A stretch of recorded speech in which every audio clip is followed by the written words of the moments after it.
সর্বপ্রথম নবী সাল্লাল্লাহু আলাইহি ওয়াসাল্লাম বলেন পৃথিবীর মধ্যে পাঁচটা শাস্তি দিবে কেনবাসীকে যে নামাজ আদায় করে না। এক নাম্বার আল্লাহ নবী সাল্লাল্লাহু আলাইহি ওয়াসাল্লাম বলেন তাসলুকু মিনহু নি'মাতা হায়াতা, তাসলুকু মিনহু নি'মাতা হায়াতা। আল্লাহ নবী সাল্লাল্লাহু আলাইহি ওয়াসাল্লাম বলেন 80 বছর হায়াতটাকে আল্লাহ পাক রব্বুল আলামিন দান করেছেন। 80 বছর হায়াতের মধ্যে তার নিয়ামতকে ছিনিয়ে নেওয়া হবে।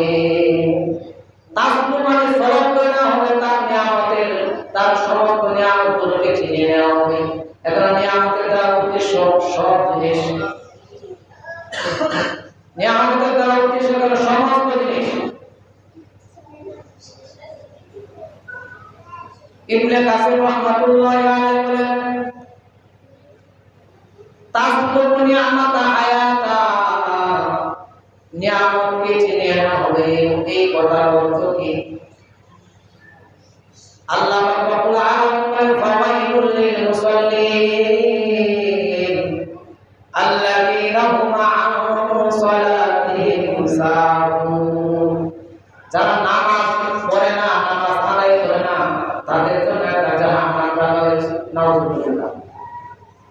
তাদের জন্য একটা বাসস্থান রাখা হয়েছে। ওই বাসস্থানের নাম হলো ফাওয়াইলুল লিল মুসাল্লিন। ওয়াইল